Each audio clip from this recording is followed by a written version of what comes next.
Southampton 1, Chelsea 5. The first 15 minutes, they were playing us off the park. They were better than us for the first 15 minutes. Very difficult. So we were very lucky to get that corner. And we needed that because good ball in from Enzo, Disasi, header, 1-0. Exactly what we needed because they were playing us off the park. Even after we scored. Because after that, after Enzo gets his assist, he gets dropped by one of the players. Obviously, they didn't foul him, but he got skinned.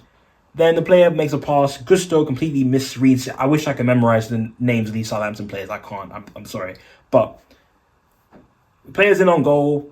Enzo gets all the way back into the box to try and get the ball back, but he gets nutmegged. Then the player passes it to another guy, and the guy just hits it, and it's 1-1. And I'm like, we undid our own work. Then we go again.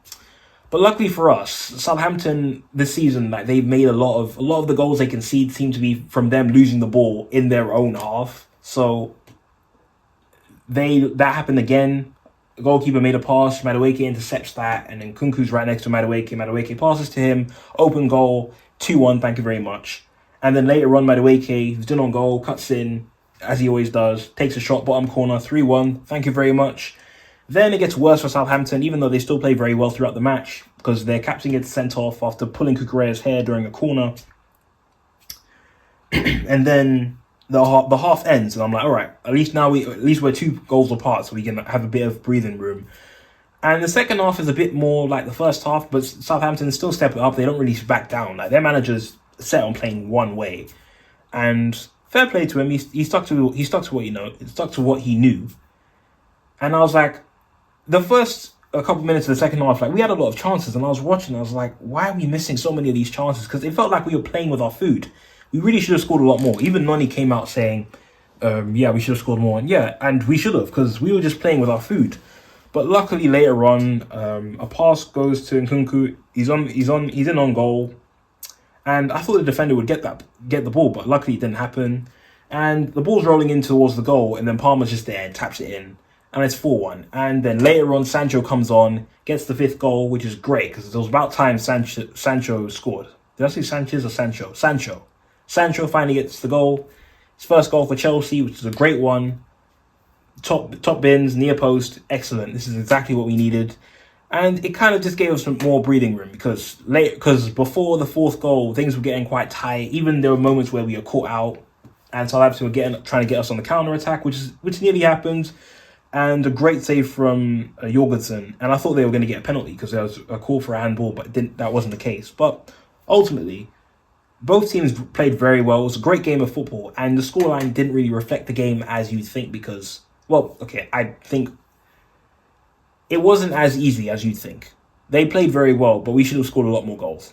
But they played very well. Like, I kind of feel bad to their manager because from what I saw, I think West Ham should give this guy a call because I think he will play the football that Lopetegui was expected to play. Because he's doing what he's doing with Southampton. Like they're playing good football, and I might watch them a bit more because they're one of the players that I'm interested in. I think his name's Joe Aribo, Nigerian midfielder. He looks very good, and I remember he played for Rangers, and they signed him recently this season. He was giving our midfield a bit of trouble, so I think he's one player to look out for, at least as a squad player, because our midfield's not.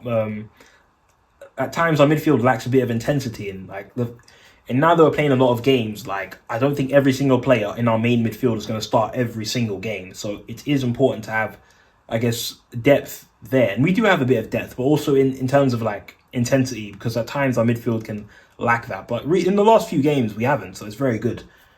And as for the manager, Russell Martin, man, I feel bad for him, man, because they play good football, but they don't have the players that are good enough to execute what he wants to do.